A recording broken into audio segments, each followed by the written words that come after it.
Hello, in this video I'm going to be doing an analysis of the film trailer for the new James Bond film called Spectre. So to start off with, we're going to watch the trailer without any sound at all. I'm just going to analyse some of the things that you can get just from hearing no sound.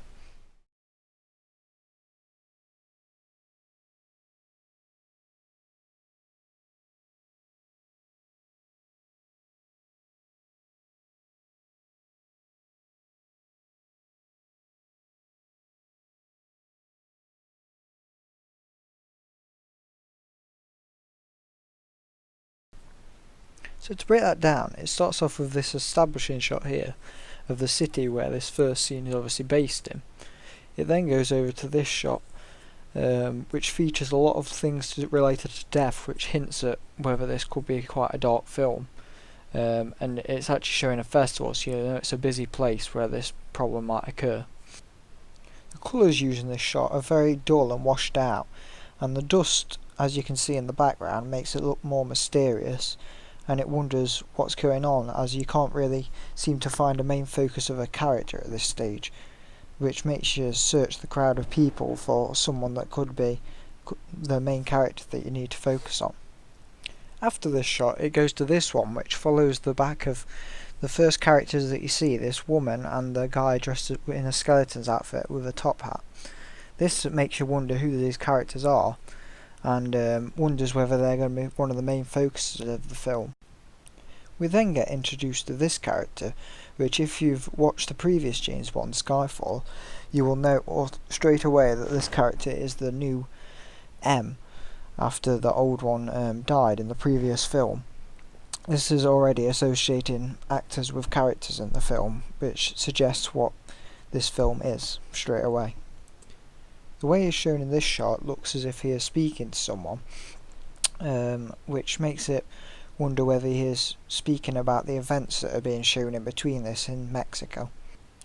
The audience then get to see the character in this shot, which is what they're most interested in at the minute, as he was shown previously from behind, and he's still got the mask on, so you still wonder who this character is, and you want to find out further who they are and what they're doing there. Even though the main focus in this shot is the guy wearing a skeleton mask, you also have this woman in the background who is clearly made to stand out amongst the other people around her due to the vibrant colours that she's wearing, which obviously means that she's going to be a quite important character in the film. She could also be the woman that James Bond gets intimate with, as in the Bond franchise there is always a woman that he gets with, sometimes even being the bait that lures him into the traps that have been set for him. This next shot shows M again, as in the previous shot, but it confirms that he is speaking to someone, and it almost looks like he's being briefed with James Bond, as most people will be able to tell his character straight away from it being Daniel Craig from the side. Because M is shown standing, it shows some level of authority over James Bond, as he is clearly being told off or in some way in trouble, which makes the viewer think if that's to do with the Mexico City shots shown previously. These next couple of shots confirm that it's an action film, as you can see James Bond running with a gun, then followed by aiming the gun and blowing up a building, which tells the audience that it's going to be an action-packed film.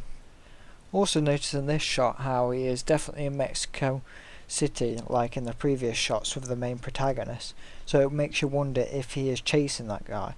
That's why he's holding the gun, because he's trying to find this person.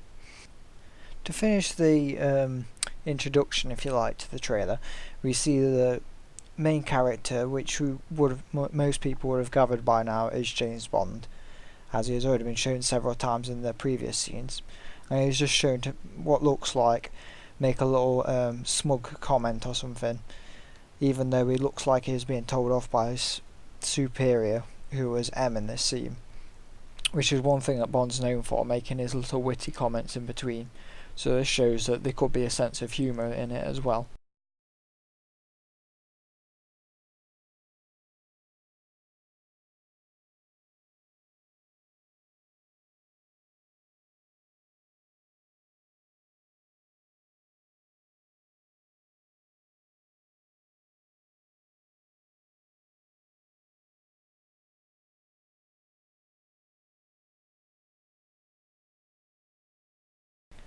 After only being 19 seconds into the trailer, we already have the studio credits for Metro-Goldwyn-Mayer and Columbia Pictures, which associates this film with being a big motion picture, which should have the audience more interested because of this.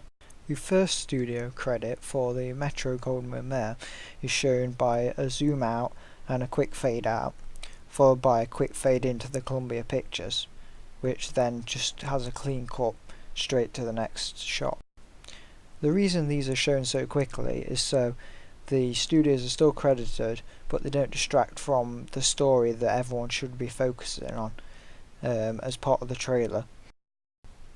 One thing you may notice about this second part of the trailer is that it uses a lot of bright colours compared to a lot of orangey colours which are in the last part, because that was more related to the desert and the mysteriousness with the dust, etc. Whereas this is all where in London, where he's more used to, so it adds a more sense of a home feeling, which shows safety. This first establishing shot that is shown as this second part of the trailer straight away shows you that it's London, which helps get the idea of where he is now in the story, which uses a very wide establishing shot that zooms in to show that they're entering the city. Again, sticking with the bright lighting, we see James Bond here looking more confident than in the last scenes, so you can tell he's at home and he feels like he has some authority over other people in the room he's walking through. Fans of the James Bond series will know that the character standing there is Moneypenny, who was featured in the last film, which again is introducing famous actors, which will make the film seem appealing to the audience. We then have this really cool looking establishing shot which shows the car being displayed, and as a lot of people know with James Bond series, the car, the Aston Martin in particular, is something that is focused on as it's part of his character. Also, after the car is shown, you can see it's being shown in a race with another car, so you can tell this is going to be an action film. Also notice that the way all the editing is done so far in the trailer is very fast paced, which adds with the action theme, so you can tell it's going to be something that's exciting.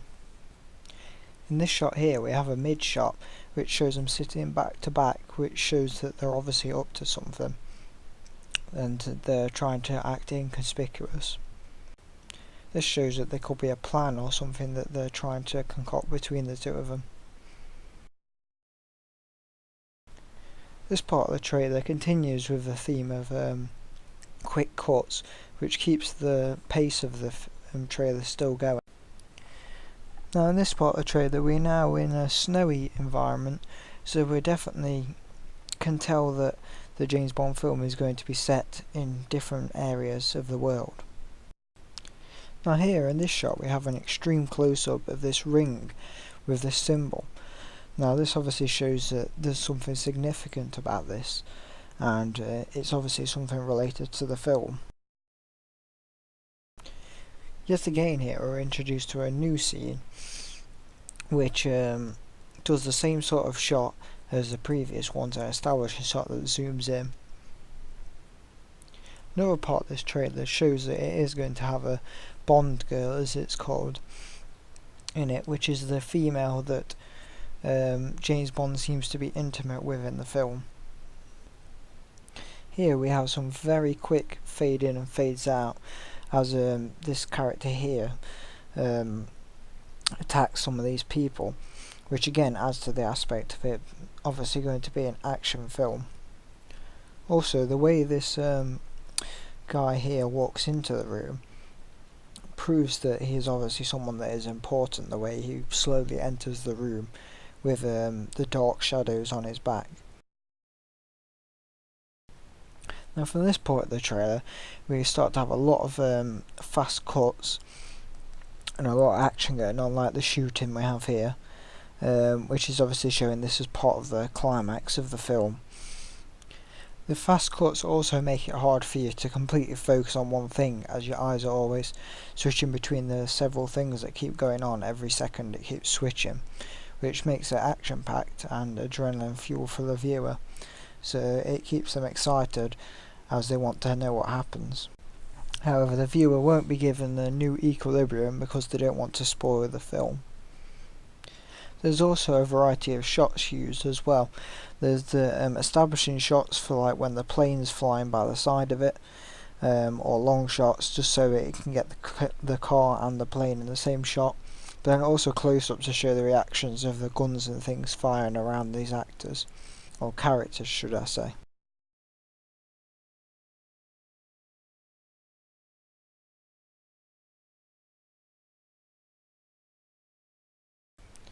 Now, this first part of the trailer starts to show you the organisation that this may be about.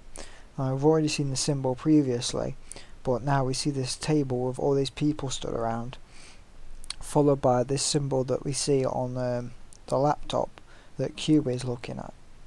This proves that this organisation is obviously a main part of the story, and perhaps hints that that's what Spectre is. Now from this point of the trailer, you'll notice how the colours have got a lot darker and it seems to have changed in mood. The transitions are now much slower, and it seems to look like the recognition stage of Todorov's theory. As you can see, he's now finally discovering what the problem is, who's the cause of this problem. I'm going to start off here with this bird's eye view angle, with lights cast behind him to create a shadow just of his figure, which really changes the mood of the trailer from here on out really. We then see a long shot of him walking up to this wall, which shows something interesting that makes viewers really wonder why his name has been wrote on a wall for people that have died.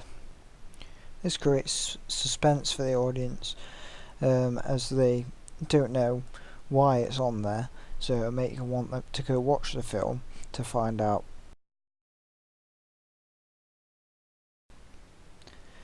By this stage in the trailer, it has reached the fourth stage of Todorov's theory, and it's into the repairing stage. As you can tell, James Bond seems to be fighting back. There's less things happening to him, and it's more him fighting back to the opposite side. Obviously they won't show the new equilibrium because they don't want to ruin the film, but they're showing that he is trying to sort the problem. You may have also noticed that the shots are beginning to pick up in speed again in between the transitions, compared to the last part, which had slowed down again. This picks up the speed again just before the end, just to build up the adrenaline of the trailer to really make it have a really explosive ending. In terms of mise-en-scene, the James Bond character has an iconic image of wearing a suit. Usually he is seen wearing a black suit with his small pistol carried around as his iconic prop. However, in this shot he is shown wearing a white tuxedo, which was used a lot in the Roger Moore era of James Bond films.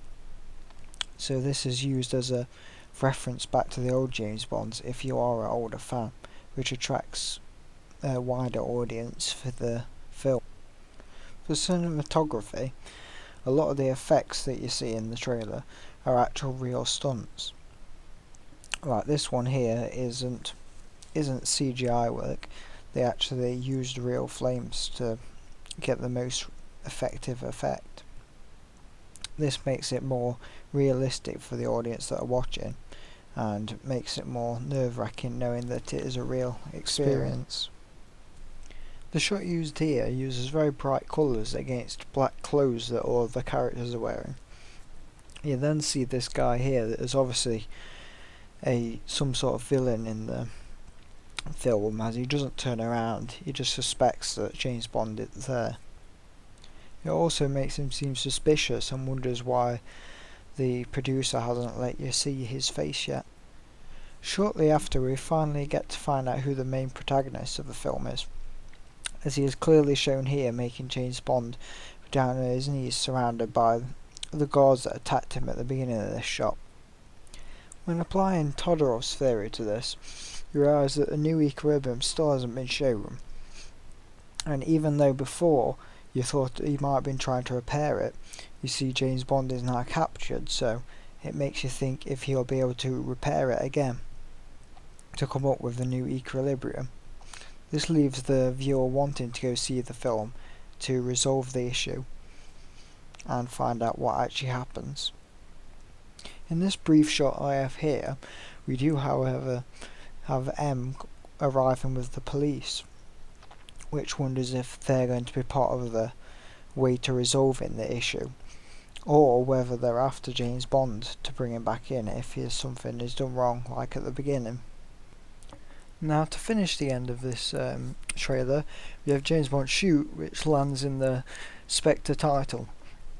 So it's quite interesting how they've done this by making the bullet look as if it shoots directly into the sea of Spectre, with then the glass or ice effect looking like it's cracking around it. And it is a really simple title. It is literally just this bold font saying Spectre with 007 below it, because automatically everyone links the name 007 with James Bond as it's such an iconic image. We also again have the quite contrast of colours here with the black and the white. Like seen previously when we had the dark colours like of the skeleton with the white bones previously, which was related to death. And now I've got this, so it's still again suggesting that it's going to be quite a dark film, because it's nothing that's bright and colourful. I would suggest that it's going to be something that is quite happy. Now the last shot of the trailer is this one here, which tells us that it's coming soon, so we don't have a confirmed date yet. How we can experience it in IMAX, which is the new better experience at the cinemas, which is obviously a brand as well, so that's who they're crediting as well. We also have the social media references, so the Facebook link, James Bond 007. So if you want to find more information, you can go to that website, and that's how you find out more about it. And we also have that for 007.com as well, which again, if you want to find out more about the film, you could also go there. They then have the studio credits like they showed at the beginning, but instead of them being animated, they're just the logos. So we have MGM and Columbia Pictures, and then some small print about them as well. This is only shown for 6 seconds, so it's just more of a quick glance, as they don't want to spoil the ending result of what you've just experienced in the trailer. One thing you may notice in this trailer is it doesn't list any of the cast on a shot anywhere saying who it stars, because it assumes that some of these big names of these actors you would already know, such as Daniel Craig as James Bond, as it is already a such well-known actor. So they assume already that you know who these are, and they shouldn't need to spell it out for you. I'm now going to show the trailer with the sound and show how that adds to the images and how it helps emphasise on what sort of genre it is, and all sorts of things like that. So let's have a look at it.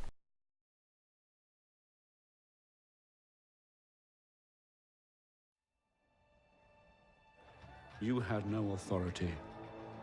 None. Mexico City. What were you doing there? I was taking some overdue holiday. So what's going on, James? They say you're finished. What do you think? I think you're just getting started. Magnificent, isn't she? 0 to 60 in 3.2 seconds. A few little tricks up her sleeve. Do one more thing for me. What do you have in mind? Make me disappear.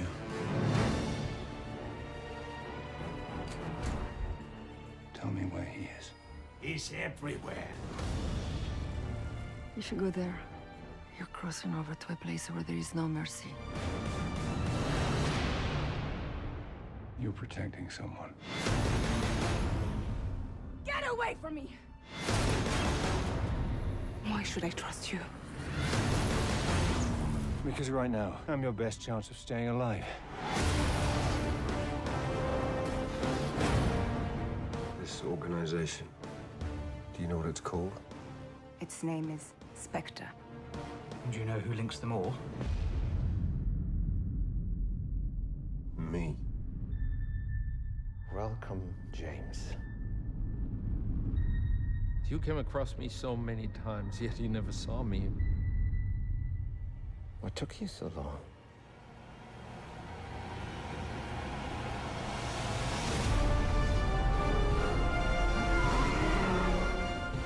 Is this really what you want? Living in the shadows? Hunting? Being hunted? Always alone? I don't stop to think about it. It was me, James.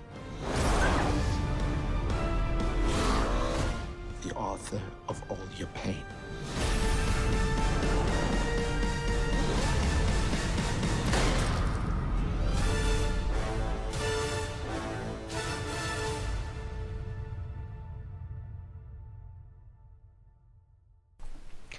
One thing you'll notice straight away when the sound's added is how dramatic and how much it emphasises on some of the images, which really add to the dramatic side of the trailer, because we have things such as the shots flashing but with loud bangs to emphasise on them.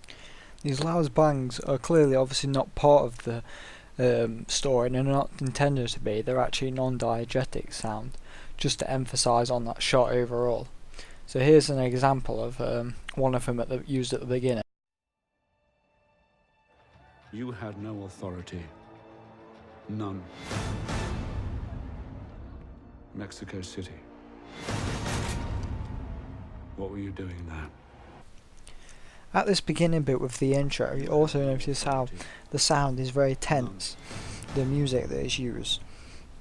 So it keeps the anticipation of the audience and builds up tension until we have the flashing shots like I mentioned previously, which make almost you jump and wonder, oh, what's going on. And this is just before the main part of the trailer starts, so it gets you wondering, oh, what's this trailer about? What were you doing there? We also in this first scene get to see M almost giving James Bond a briefing or interrogation, asking him why he was there. As he says, he had no authority, and they list the place, which is Mexico City, What were you doing there? and ask him why it's there. Which makes you wonder, why is he there, and why does he seem like he's being told off about being there? So he clearly isn't meant to be there, which makes the audience wonder why, and what makes them want to go and see the film. Now for this part of the trailer, if no one has gathered whether it's James Bond, then you almost certainly know from this shot here. I was taking some overdue holiday. Now this is very typical of James Bond, to make a smug comment on something, even though he looks like he's in trouble about something he's done. It makes the viewer straight away know, right, this is a James Bond film, as it has humour like you'd expect. Straight after this comment from James Bond, we go straight into the studio credits, but it has the James Bond theme music, which again emphasises on the fact that it's a James Bond film. So what's going on, James? They say you're finished. What do you think? I think you're just getting started. Now what's good about this trailer is it doesn't use any voiceovers, it is literally just the characters and scenes taken and put together to tell a bit of the story and try and tell you what the film's going to be about. Like here when she says, they say you're finished, and he asks, what do you think? And then she replies, I think you're just getting started, which suggests that something's happening. He's obviously planning something, which makes the viewer wonder, oh, why is he just getting started? What's he starting? Which again is making him go to want to see the film to find out all this. We then have more voiceovers with Q here talking about the car, which is emphasising on just to make people that are into cars be interested in it. What do you have in mind? Maybe disappear. We also have that there about him making disappear, wondering why is he disappearing, what's he done, who's he disappearing from.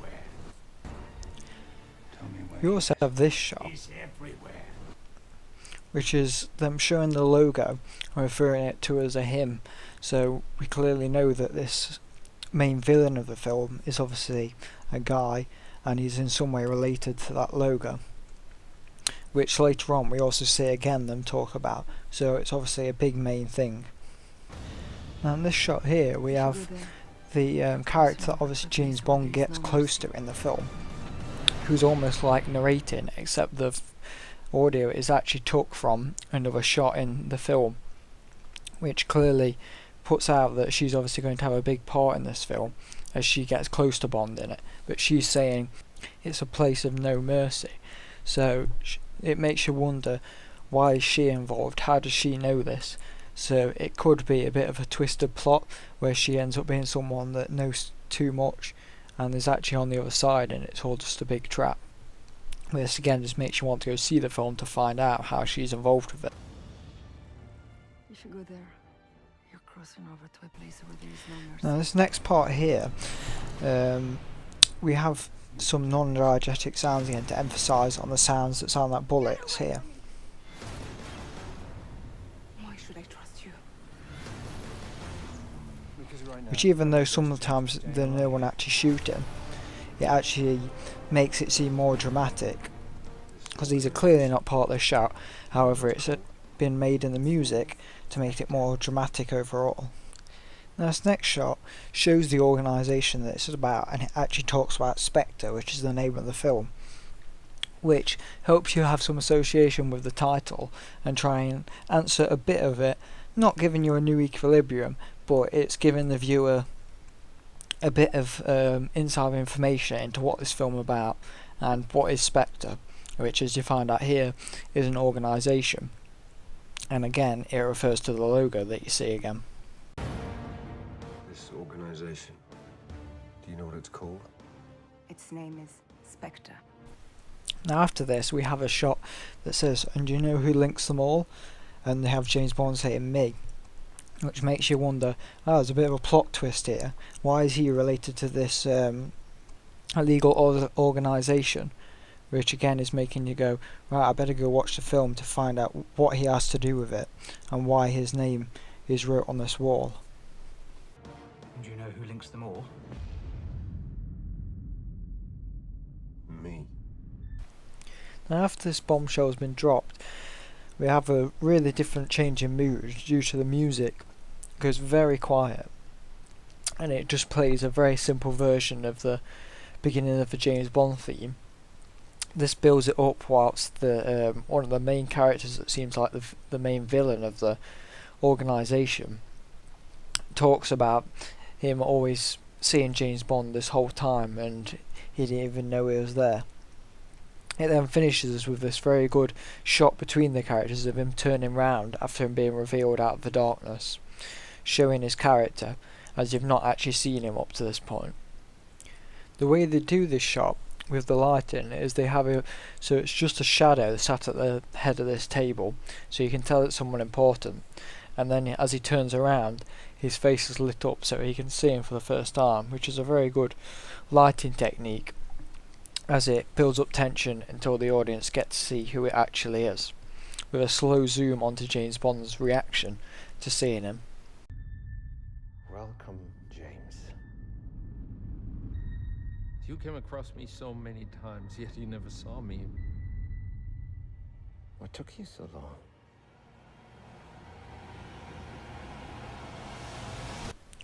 Now from this point onwards, to give a grand finale to the trailer, there's a lot of fast shots used, with the music very tense and loud, to help really emphasise on the ending to make it seem like a really big film that the viewer will want to go see. And yet again it uses some of the characters to continue telling a bit of the story whilst all the action is going on, to keep you interested in what the film may be about. We also have some diegetic sounds here, such as the car skidding and accelerating, and then also some gunshots, some from off screen to clearly show that there's guns being fired even though they're not being shown in shot. But then some are clear shots that are clearly shown on screen, like the guns being fired, or even just the characters being shown speaking.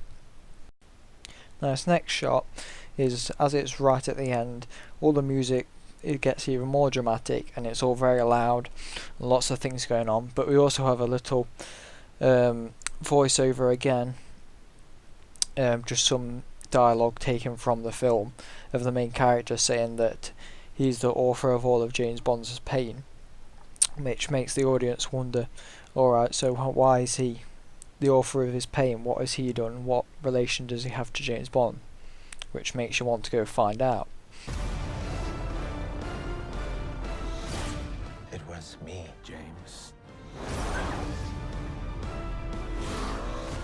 The author of all your pain. And to end it, we have James Bond shoot his gun here, and we have the James Bond music, which concludes it with the title, confirming it is a James Bond film. Short and simply says it's Spectre 007, and the music just confirms the James Bond side, as everyone knows that famous theme. Now to conclude, this trailer is 2 minutes 30, and in that time it does give you a really good insight into what the film is about, but without giving too much away. It uses a lot of interesting techniques like quick flashes and dark lighting to then reveal a character, which makes it very interesting to get the audience interested in going to watch the film. Now in terms of Todorov's theory, the equilibrium isn't shown straight at the start, it's shown just after, when he's back and he's walking through the part of London looking very confident. Disruption could be seen as the part in Mexico City with him firing his gun, wondering why he's there, but then also when he finds out about this corporation called Spectre. The recognition stage is where he says to Q, "Can you make me disappear?" So he clearly knows that he needs to disappear to go try and solve this problem. And that's obviously without some issues on the way of bumping into people that tried to kill him and things. This is also part of the repair stage, as he knows he's got to go out and solve this problem by making himself disappear. He then tries to chase down the organisation to stop them, and as you see in part of the trailer, he does actually get captured by them, as you see him on his knees with all the guards around him.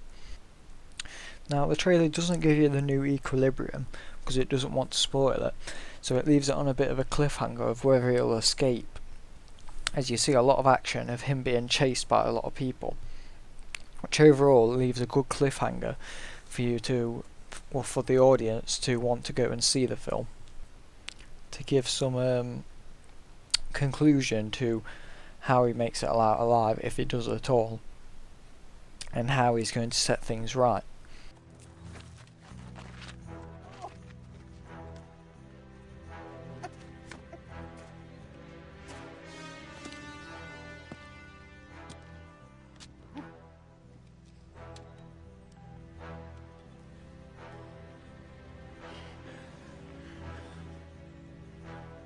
The name's Bond.